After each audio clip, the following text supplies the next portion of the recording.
Hello everyone, welcome to Unmathed. तो आज हम पढ़ेंगे अर्थमेटिक प्रोग्रेशन में एक्सरसाइज 5.1 का क्वेश्चन 1। तो इसमें क्या है, in which of the following situations does the list of numbers involve make an arithmetic progression and why. तो नीचे 4 सिचुएशंस दी गई हैं, इनमें हमें लिस्ट ऑफ नंबर्स बनाने हैं और फिर ये चेक करना है कि ये एपी है या नहीं है।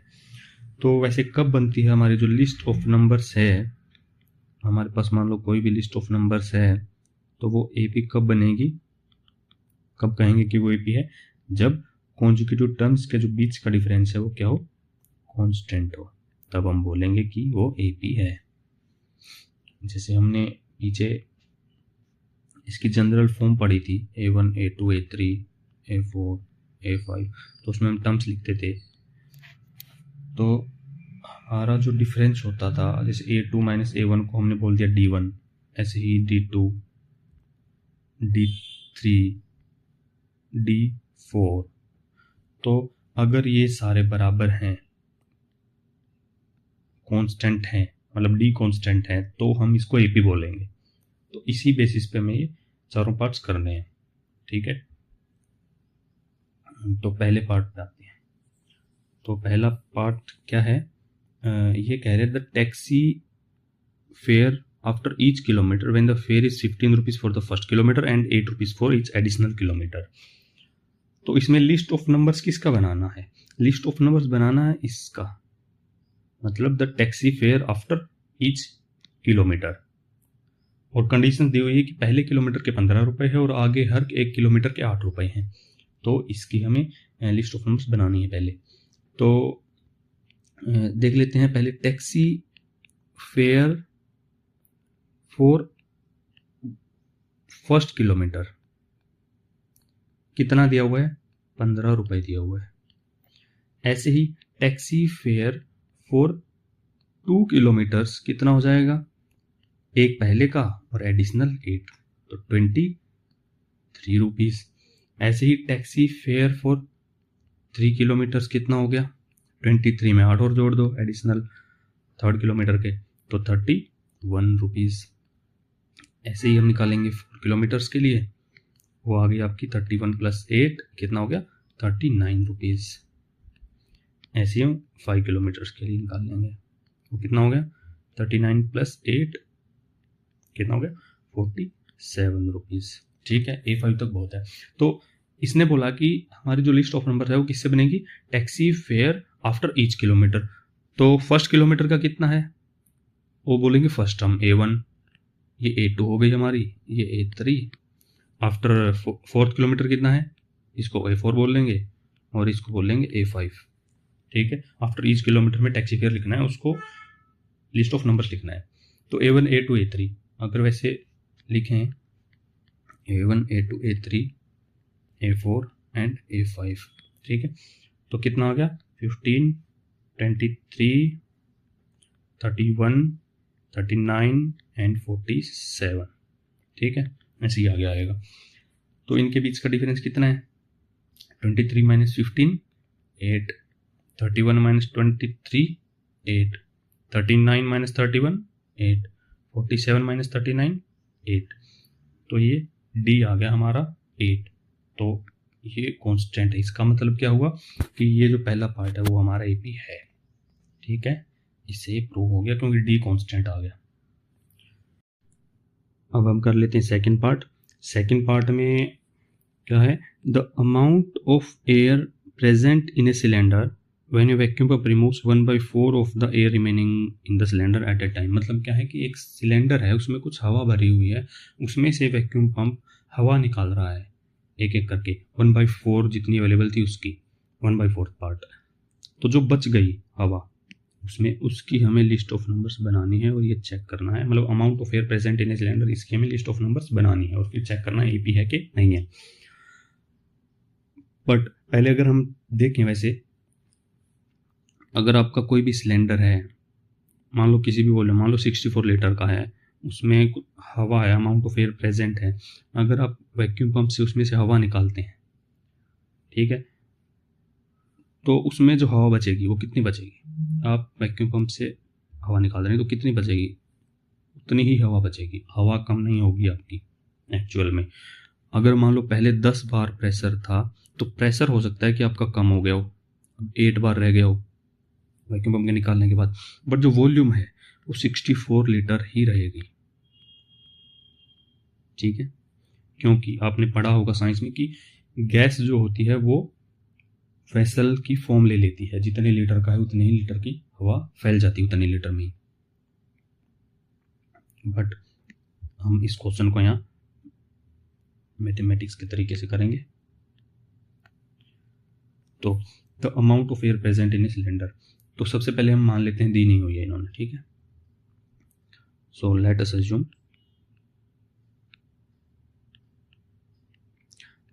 अज्यूम कि जो हमारी V है, वॉल्यूम है, वो हमने 64 लीटर मान ली। ठीक है, ठीक है।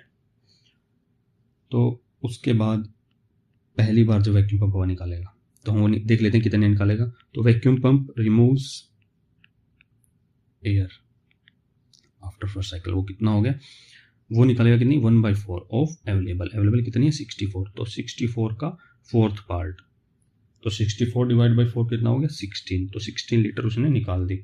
अब कितनी बच गई, तो वो निकाल लेते हैं एयर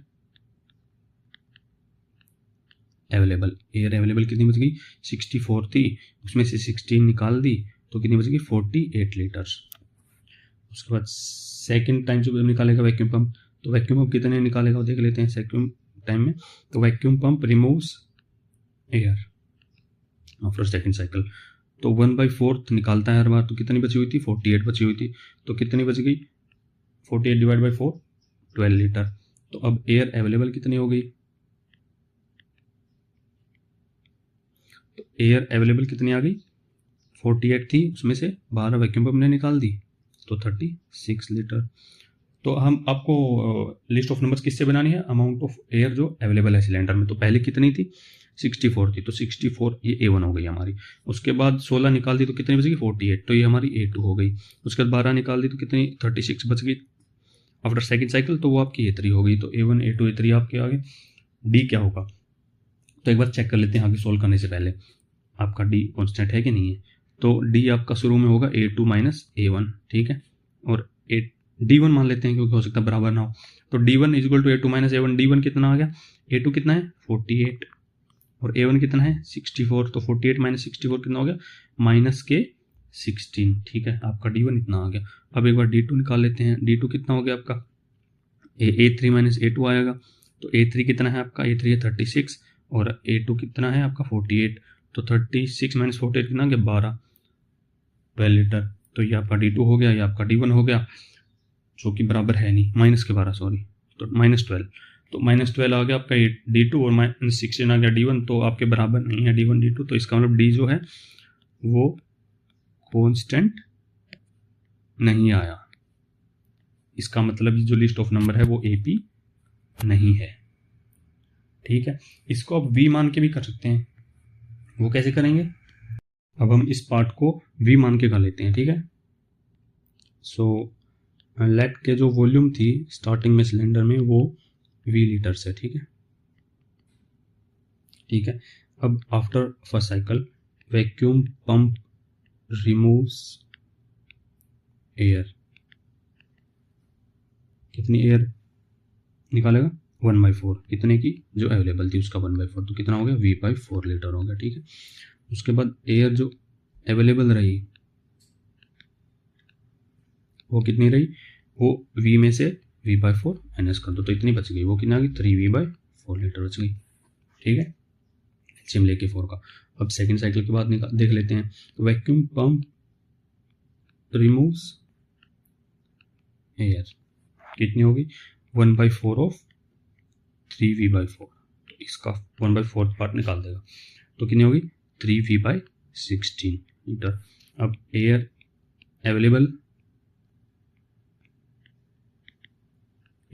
कितनी है, वो हम माइनस कर लेते हैं। तो 3V/4 थी, अब 3V/16 उसने निकाल दी, तो कितनी रहेगी, 16 ले लिया LCM। ठीक है, 4 थी 12V माइनस 3V, कितना आ गया, 9V/16। तो अब हम तो हमारे पास 3 वैल्यू आ गई है। इसको अगर हम A1 मान ले और जो फर्स्ट साइकिल के बाद बची वो A2 और जो सेकंड साइकिल के बाद बची वो A3 हो गई। तो अब D1 निकाल लेते हैं। D1 क्या आ गया आपका A2 माइनस A1।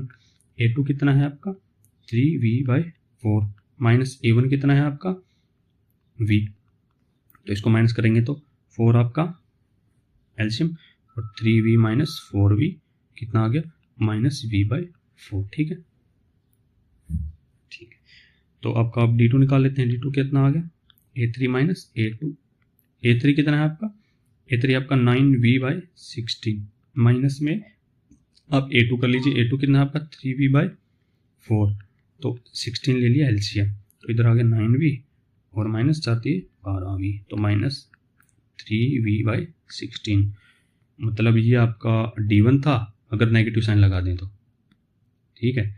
उसके और ये आपका D2 आ गया अगर नेगेटिव साइन लगा दें तो ये बराबर है नहीं है। तो आपका D कांस्टेंट नहीं आया, D कांस्टेंट नहीं आया। और D कांस्टेंट नहीं आया तो इसका क्या मतलब है, ये जो लिस्ट ऑफ नंबर है वो AP नहीं है। ठीक है, तो हमने दोनों तरीके से क्वेश्चन कर लिया।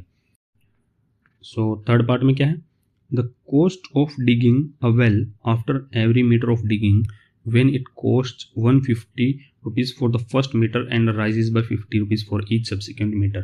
तो इसमें लिस्ट ऑफ नंबर्स किसका बनाना है, the cost of digging a well after every metre of digging. तो आपको हर एक मीटर के बाद कोस्ट जो लग रही है डिगिंग की वो निकालनी है और उससे हम लिस्ट ऑफ नंबर्स बनाएंगे। ठीक है, तो सबसे पहले हमने फर्स्ट मीटर की दी हुई है, यस, तो निकाल लेते हैं कोस्ट ऑफ डिगिंग।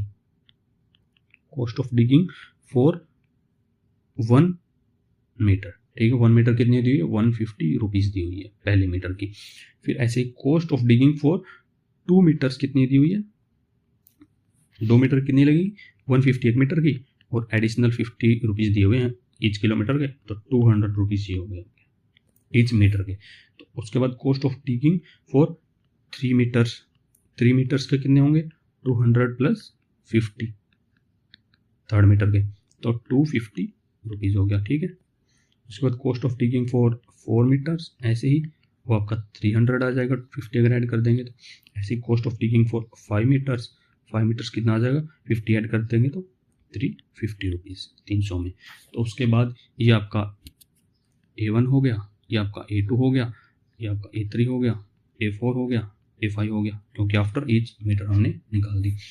तो इसकी हम हमारी सीरीज बना लेते हैं। तो 150, 200, 250, 300 एंड 350 एंड सो ऑन, ऐसी जाएगा आगे भी। तो इनका डिफरेंस निकाल देते हैं, कितना आ गया 50 आ गया। इनका निकाल देते हैं 50 आ गया, इनका भी 50 आ गया और इनका भी 50 आ गया। तो आपका D क्या आ गया 50 आ गया। D क्या कांस्टेंट है, यस कांस्टेंट है। तो हम क्या बोलेंगे कि ये लिस्ट ऑफ नंबर्स जो है वो क्या है AP है। अब हम फोर्थ पार्ट करते हैं। इसमें क्या है, the amount of money in the account every year when 10,000 rupees is deposited at compound interest at 8% per annum. तो आपका एक अकाउंट है, आप उसमें आप डिपॉजिट कर रहे हैं 10,000। ठीक है, आपने एक बार डिपॉजिट किया, मान लो आज किया, तो आपको 8% इंटरेस्ट मिलेगा हर साल।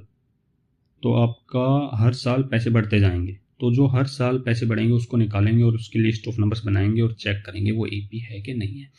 सबसे पहले हम अगर देखें, वैसे फॉर अवर जनरल नॉलेज 8% नहीं चल रही आजकल रेट।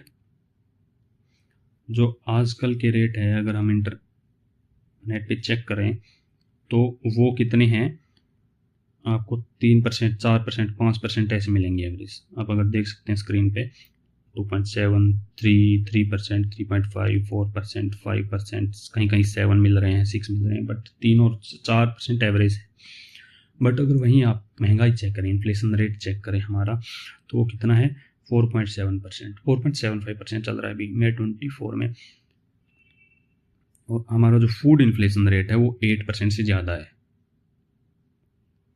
तो इससे क्या पता लगता है कि सेविंग्स जो अकाउंट है उसमें इतनी सेविंग्स है नहीं, 8% नहीं है, इन्फ्लेशन रेट से भी कम है, 4% के अराउंड है, इतना ही मिलता है आपको।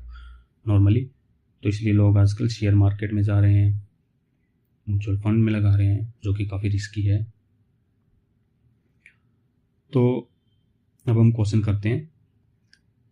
अगर कंपाउंड इंटरेस्ट आपको नहीं निकालना आता तो हम इसको किसी और वीडियो में कवर करेंगे, वहाँ से आप चेक कर सकते हैं, मैं लिंक डिस्क्रिप्शन में डाल दूँगा। बट यहाँ पे एक बार सिंपली समझ लेते हैं कि क्या होता है क्वेश्चन करने के लिए।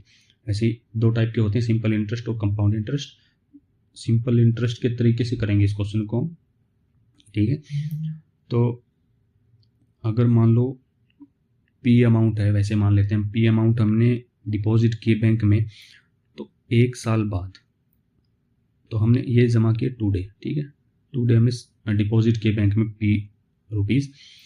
तो आफ्टर 1 ईयर, ठीक है, आफ्टर 1 ईयर कुछ अमाउंट बनेगा, क्योंकि आपको बैंक इंटरेस्ट देगी। वो मान लिया P1 मान लिया, आपको मान लिया 8% के हिसाब से मिल रहा है, तो आपको P1 हो गया कुछ, ठीक है। उसके बाद अगले साल आपने वो 10,000 अकाउंट में रखे, या P जो अमाउंट था वो अपने अकाउंट में रखा, निकाला नहीं, उसके अगले साल भी 8% मिलेगा आपको, तो वो P2 हो गया। तो सिंपल इंटरेस्ट और कंपाउंड इंटरेस्ट में सिर्फ इतना फ़र्क है कि सिंपल इंटरेस्ट में आपका P है, अगर उस पर 8% कुछ मिला आपको, मान लो आपका P इस एग्जाम्पल की तरह लें अगर, तो 10,000 था, तो 8% के हिसाब से निकालना देख लेंगे हम, 800 होता है, तो 800 रुपये ऐड होकर कितना हो गया, P1 आपका 10,800 रुपये हो गया। और 10,800, अब सिंपल इंटरेस्ट ये कहता है कि हम जो इंटरेस्ट लगाएंगे वो P पे ही लगाएंगे, तो इसी पे दोबारा लगेगा। तो सिंपल इंटरेस्ट के हिसाब से 800 फिर लगेगा, तो अगले साल भी 800 मिलेंगे, तो 10,800 प्लस 800 तो 11,600 रुपये हो गए, ठीक है। ये सिंपल इंटरेस्ट है। बट कंपाउंड इंटरेस्ट क्या बोलता है कि आपका कंपाउंडेड होता जाएगा हर साल, मतलब आपको फर्स्ट ईयर में अगर 10,800 मिले थे तो इसी पे इंटरेस्ट मिलेगा कंपाउंड इंटरेस्ट में। तो कंपाउंड इंटरेस्ट ये कहता है कि अगर पहले अपने 10,000 थे, उसके बाद आपको 800 मिला, आपके 10,800 हो गए, उसके बाद जो इंटरेस्ट मिलेगा वो 10,800 पे मिलेगा, उसका 8%, तो जो कि 11,600 से ज़्यादा हो जाएगा आपका जो आफ्टर सेकेंड ईयर जो अमाउंट है। तो ये कंपाउंड इंटरेस्ट बोलता है, मतलब इसके ऊपर 8% लगाएंगे अपन। तो हमने देख लिया है सिंपल तरीके से कि क्या होता है कंपाउंड इंटरेस्ट और सिंपल इंटरेस्ट। तो अब क्वेश्चन सॉल्व कर लेते हैं। तो आगे इसको सॉल्व करते हैं। Amount of money at starting, आपने जब सब डिपॉजिट किए हैं तो उस टाइम पे कितने डिपॉजिट किया आपने, 10,000, तो 10,000 रुपीज़ आपने डिपॉजिट कर दिए, ठीक है। तो आज आपके पास 10,000 नहीं है, but after 1 year amount of money after first year, ठीक है।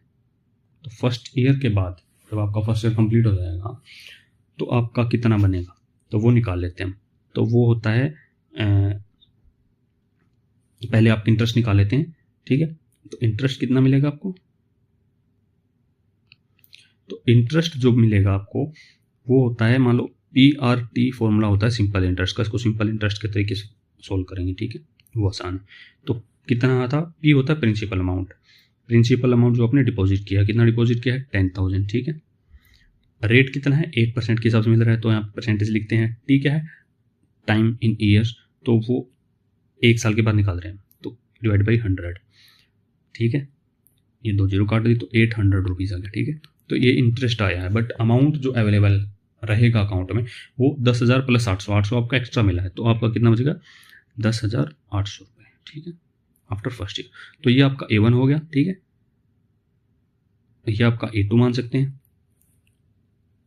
उसके बाद जो amount of money after second year या आफ्टर 2 ईयर्स, तो कितना हो गया, वो कैसे निकालेंगे, वो निकाल लेते हैं, पहले इंटरेस्ट निकाल लेते हैं I2, तो वो कितना होगा।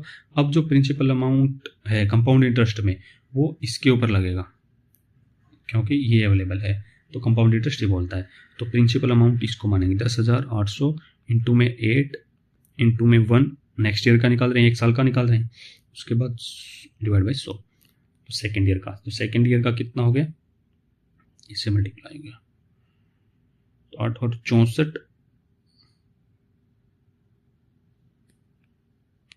8 एकम 8, 864 रुपीज़ हो गया आपका, 864 रुपये हो गए। तो आपके कितना अमाउंट हो गया अकाउंट में? 864, और ऐड कर देते हैं 10,800 में, कितना हो गया?